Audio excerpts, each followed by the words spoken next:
ನಮಸ್ಕಾರ.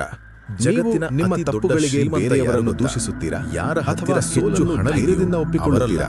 ಬದಲಿಗೆ ಆಚಾರ್ಯ ಚಾಣಕ್ಯ ಸಮಯವನ್ನು ಸರಿಯಾಗಿ ಬಳಸಿಕೊಳ್ಳುವ ಜವಾಬ್ದಾರಿಯನ್ನು ಪ್ರೀತಿಯಿಂದ ಸ್ವೀಕರಿಸುತ್ತಾರೋ ಅವರಿಗೆ ಮಾತ್ರ ಅಧಿಕಾರ ಮತ್ತು ಗೌರವ ಒಲಿಯುತ್ತದೆ. ಆದರೆ ನಿನ್ನೆ ಜವಾಬ್ದಾರಿ ಎಂದರೆ ಹೊರೆಯಲ್ಲ, ಅದು ನಿಮ್ಮ ಮೇಲೆ ಇಟ್ಟಿರುವ ನಂಬಿಕೆ. ಇಂದು ನಾವು ಜವಾಬ್ದಾರಿಯುತವಾಗಿ ಬದುಕುವುದು ಹೇಗೆ ಎಂದು ಚಾಣಕ್ಯರ ನೀತಿಯಿಂದ ತಿಳಿಯೋಣ.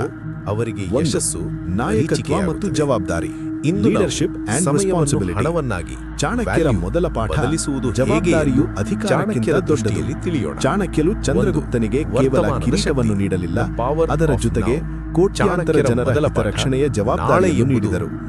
ಚಾಣಕ್ಯನ ಪ್ರಕಾರ ಒಬ್ಬ ನಿಜವಾದ ನಾಯಕನು ವಿಜಯದ ಶ್ರೇಯಸ್ಸನ್ನು ತನ್ನ ತಂಡಕ್ಕೆ ನೀಡುತ್ತಾನೆ ಮತ್ತು ಸೋಲಿನ ಜವಾಬ್ದಾರಿಯನ್ನು ತಾನು ಹೊತ್ತುಕೊಳ್ಳುತ್ತಾನೆ. ಚಾಣಕ್ಯನ ಪ್ರಕಾರ ನೀವು ನಿಮ್ಮ ಕುಟುಂಬದ ಅಥವಾ ಕೆಲಸದ ಜವಾಬ್ದಾರಿಯನ್ನು ಹೇಗೆ ನಿಭಾಯಿಸುತ್ತೀರಿ ಎಂಬುದೇ ನಿಮ್ಮ ಯಶಸ್ಸನ್ನು ನಿರ್ಧರಿಸುತ್ತದೆ. ಹೂಡಿಕೆಯಂತೆ ನೋಡುತ್ತಾನೆ. ನೆಪಗಳನ್ನು ಬಿಡಿ.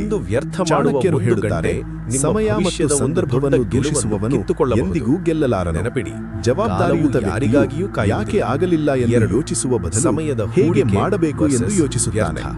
ಚಾಣಕ್ಯನ ನೀತಿಯಂತೆ ಜವಾಬ್ದಾರಿಯಿಂದ ಓಡಿ ಹೋಗುವುದು ಹೇಡಿತನದ ಲಕ್ಷಣ. ನೀವು ನಿಮ್ಮ ಜೀವನದ ಜವಾಬ್ದಾರಿಯನ್ನು ನೀವೇ ಹೊತ್ತುಕೊಂಡರೆ ಮಾತ್ರ ನೀವು ಅದನ್ನು ಬದಲಿಸಲು ಸಾಧ್ಯ. ನಿಮ್ಮ ಪರಿಸ್ಥಿತಿಗೆ ನೀವೇ ಕಾರಣ ಎಂದು ಹೂಡಿಕೆಗೊಳ್ಳುವುದು ಪ್ರಗತಿಯ ಮೊದಲ ಹೆಜ್ಜೆ. ಕಳೆಯುವ ಸಮಯ ವ್ಯರ್ಥವಲ್ಲ, ಚಿಕ್ಕ ಜವಾಬ್ದಾರಿಯೇ ದೊಡ್ಡ ಯಶಸ್ಸನ್ನು ಬಿಟ್ಟು. ಚಾಣಕ್ಯನ ಪ್ರಕಾರ ಸಣ್ಣ ಕೆಲಸಗಳಲ್ಲಿ ಜವಾಬ್ದಾರಿ ತೋರುವವನೇ ದೊಡ್ಡ ಕೆಲಸಕ್ಕೆ ಅರ್ಹ. ನಿಮಗೆ ಸಿಕ್ಕಿರುವ ಸಣ್ಣ ಕೆಲಸವನ್ನು ನೀವು ಅಸಡ್ಡೆಯಿಂದ ಮಾಡಿದರೆ ದೊಡ್ಡ ಜವಾಬ್ದಾರಿಗಳು ನಿಮ್ಮನ್ನು ಹುಡುಕಿಕೊಂಡು ಬರುವುದಿಲ್ಲ. ಚಾಣಕ್ಯರು ಹೇಳುತ್ತಾರೆ, ಸಣ್ಣ ರಂಧ್ರವು ಹೇಗೆ ದೊಡ್ಡ ಹಡಗನ್ನು ಮುಳುಗಿಸಬಲ್ಲದು, ಹಾಗೆಯೇ ಸಣ್ಣ ಜವಾಬ್ದಾರಿಯ ನಿರ್ಲಕ್ಷ್ಯವು ದೊಡ್ಡ ಸಾಮ್ರಾಜ್ಯವನ್ನೇ ಕುಸಿಯುವಂತೆ ಮಾಡಬಲ್ಲದು. ಮಾಡುವ ಪ್ರತಿ ಕೆಲಸದಲ್ಲೂ ನಿಮ್ಮ 100% ಪ್ರಾಮಾಣಿಕತೆ ಇರಲಿಲ್ಲದ ದೋಣಿಯನ್ನು ಜವಾಬ್ದಾರಿಯು ನಿಮ್ಮನ್ನು ಬಂಧಿಸುವುದಿಲ್ಲ, ಬದಲಾಗಿ ಅದು ನಿಮ್ಮನ್ನು ಸ್ವತಂತ್ರವನ್ನಾಗಿ ಮಾಡುತ್ತದೆ. ಜವಾಬ್ದಾರಿಯುತ ಮನುಷ್ಯನೇ ಸಮಾಜದ ಆಸ್ತಿ. ಅವರು ಸಮಯದ ಜವಾಬ್ದಾರಿಯಿಂದ ಕೆಲಸ ಮಾಡುತ್ತೀರಾ ಅಥವಾ ಯಾರಾದರೂ ಹೇಳುವವರಿಗೆ ಕಾಯುತ್ತೀರಾ?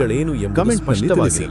ಜೀವನದ ಜವಾಬ್ದಾರಿಯಿಂದ ದೂರ ಸರಿಯುತ್ತಿರುವ ನಿಮ್ಮ ಗೆಳೆಯರಿಗೆ ಈ ವಿಡಿಯೋ ಶೇರ್ ಮಾಡಿ ಅವರಿಗೆ ಎಚ್ಚರಿಕೆ ನೀಡಿ. ಸಬ್ಸ್ಕ್ರೈಬ್ ಆಗಲು ಮರೆಯಬೇಡಿ. ಜವಾಬ್ದಾರಿಯುತವಾಗಿ ಬದುಕಿ ಜಗತ್ತನ್ನು ಗೆಲ್ಲಿ. ಇದು ನಿಮ್ಮ ಚಾಣಕ್ಯ.